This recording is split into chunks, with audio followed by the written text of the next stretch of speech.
Soy Germán Puebla, soy el director general del Instituto del Corcho de Extremadura, es un instituto forestal y de la dehesa, y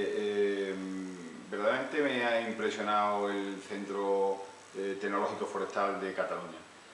Creo que estáis a un nivel verdaderamente excelente y vamos a sacar unas conclusiones muy positivas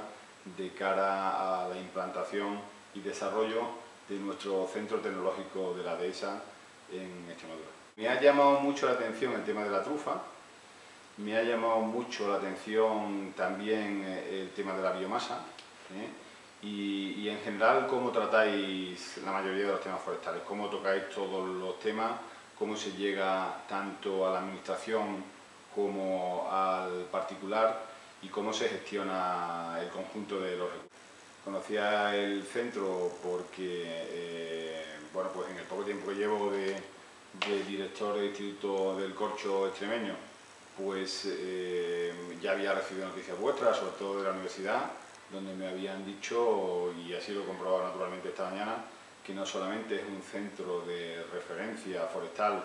catalán, sino que es un centro de referencia forestal en España.